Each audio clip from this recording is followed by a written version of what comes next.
Bueno, zuk esan duzu, bueno, hau lehenik eta bain utzi behar du garbi fikzioa dela, ez dagoela beretako personetan oinarritua, aitzaki bat, bildurra daukazu kontrako esango dute dizuten, edo...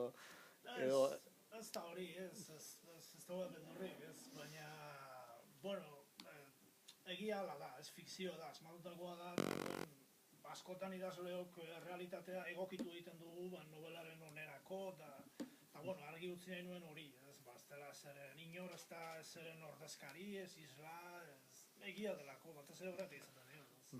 Vale.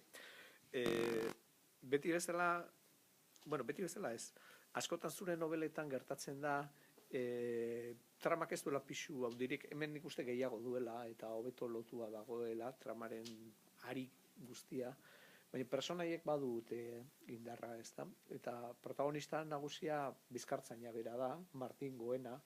Ez aiguzu pixka bat nolakoa dan Martin, edo?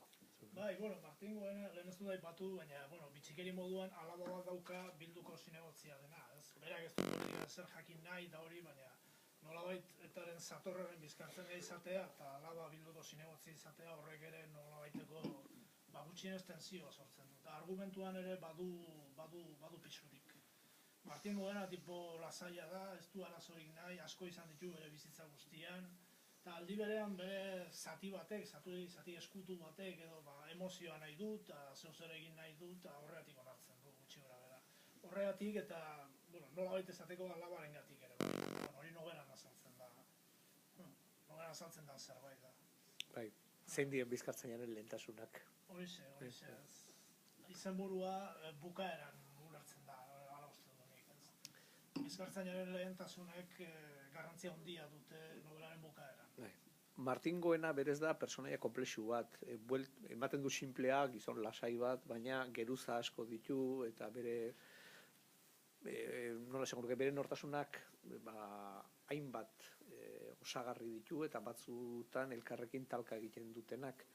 Beste personaia komplexu bat bada novela honetan, Erkiaga. Erkiaga sailburu ordea.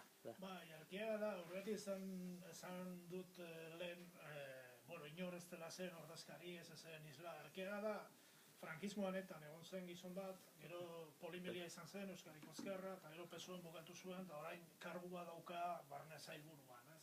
Barne sailburu zen. Erkiaga da akzioa martxan jartzen duena, ez? Bera da enkargua egiten diona Martin Goenari, ez? Euskadiko Ezkerrako diputatua zenean, bizkartzain lanak egin zizkion Goenak berari. Bera zera konfiatzen, estatuko poliziez, edo nahiago zuen beste bizkartzen bat izatea. Hortik ezagutzen du, eta berak egiten dion kargua Martin Goena honi. Erkiaga gizon nahiko gauza asko ikusi ditut, ez du askori sinisten ezertan, ez da, boteretsua da, eta hori da, martxan jartzen duen, novela martxan jartzen duena bera da